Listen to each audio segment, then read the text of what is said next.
बिस्मिल्लाहिर्रहमानिर्रहीम। अस्सलाम वालेकुम। होपफुली आप सब खैरियत से होंगे। आज मैं आप लोगों के साथ क्रिस्पी पोटैटो रिंग्स की रेसिपी शेयर करूंगी, जिससे आप बना के खा के आप लोग हर किस्म के कबाब और कचौरियों को भूल जाएंगे। बहुत ही इजी बन जाएंगे, बस आप लोगों ने मेरी वीडियो को एंड तक देखना है। अपनी रेसिपी की तरफ जाते हैं जनाब। बिस्मिल्लाहिर्रहमानिर्रहीम। सबसे पहले आपने पोटैटो ले लेने हैं जितने आपको ज़रूरत है। यहाँ पर हमने 4 दाने लिए। इनको अच्छी तरीके से धो लें, धो के काट लें इस तरीके से। ठीक है। अब चारों आलू को, यानी कच्चे आलू हैं, अभी ये उबालना नहीं है, इनको यहाँ पर आपने कश कर देना है। इस तरीके से आपने चारों आलूओं को कश कर देना है। ठीक है, ये देखें अभी बिल्कुल कश हो चुके हैं। और अब आपने इनको करके कश करके फिर आपने एक बड़े बाउल में पानी में डाल के अच्छी तरीके से निचोड़ के निकाल देना है। ठीक है। अब यहाँ पर हमारे पास आलू सारे कश हो चुके थे, धो लिए हमने। धो के इनको आपने एक पैन में निकाल देना है। ठीक है। अब यहाँ पर जनाब आपने 3 ऑयल के चम्मच ले लेने हैं, खाने वाले चम्मच जो होते हैं। अब उसके साथ आपने यहाँ पर एक अनियन ले लेना है, यानी कि चॉप किया हुआ, काट लें छुरी की मदद से ही।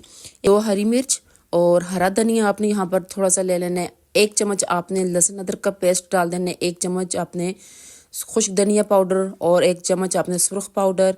इसी तरह हाफ टेबल स्पून आपने चिली फ्लेक डाल देनी है और हाफ टेबल स्पून आपने ज़ीरा पाउडर डाल देना है। ठीक है। और थोड़ा सा आपने काली मिर्च डाल देनी है। यहाँ पर जनाब आपने 1 कप सूजी डाल देना है। ठीक है। जो इन रिंग्स की जान है ना, वो सूजी और ब्रेड क्रम्स होंगे, जिनसे आपके रिंग्स जो हैं वो बहुत ही क्रिस्पी और अंदर से बहुत ही सॉफ्ट बनेंगे।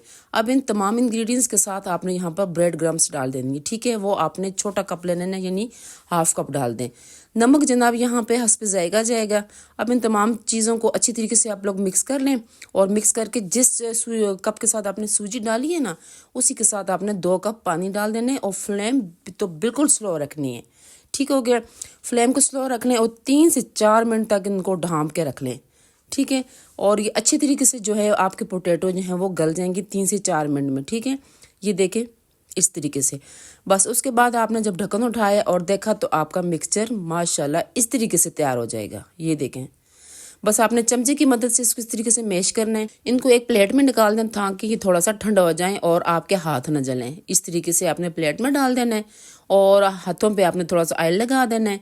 ऑयल लगाने के बाद जनाब आपने इनको इस तरीके से हाथों में लेकिन यहाँ पर आपने मेरी बात एक ज़रूर नोट करनी है कि आपने थोड़ा मिक्सचर ज़्यादा लेना है, यानी कि जिस तरह आप कबाब बनाते हैं ना, उससे थोड़ा सा मोटा ले लेना है। ठीक है।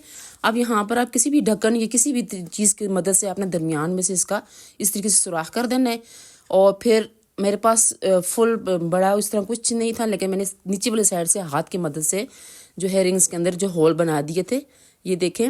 अब तमाम के तमाम रिंग्स हमारे इस तरीके से बन के रेडी हो चुके हैं फ्राई होने के लिए। अब आपने टाइम नहीं वेस्ट करना। यहाँ पर दूसरे पैन में अपने ऑयल डाल देना है, और जो रिंग्स आपने बना के रखे हैं ना, और स्टेप बाय स्टेप आपने इसमें डाल देने हैं इस तरीके के साथ। और जनाब फ्लेम आपने अब मीडियम कर देनी है, और जैसे रिंग्स आप डालेंगे तो फ्लेम आपने तेज़ कर देनी है। मीडियम पे ये ऑयल को चूसेंगे और ये नरम होकर टूट जाएंगे। ठीक है। अब यहाँ पर फ्लेम मैंने तेज़ की और 3 से 4 मिनट लगे हैं, और ये देखें माशाल्लाह माशाल्लाह हमारे रिंग्स तो बहुत ही ज़्यादा क्रिस्पी बन के तैयार हो चुके हैं, और एक भी नहीं टूटा। ये देखें इस तरीके से। बस आप लोगों ने भी 3 से 4 मिनट इनको फ्राई होने देना है, और मज़ेदार क्रिस्पी रिंग्स आपके तैयार हो जाएंगे। आपने सबको बना कर देने हैं और ख़ुद भी ट्राई करना है, और मुझे कमेंट्स में बताना है कि मेरी वीडियो आपको कैसी लगी है। वीडियो को लाइक एंड शेयर ज़रूर कीजिएगा, और दुआ में याद रखें। शुक्रिया।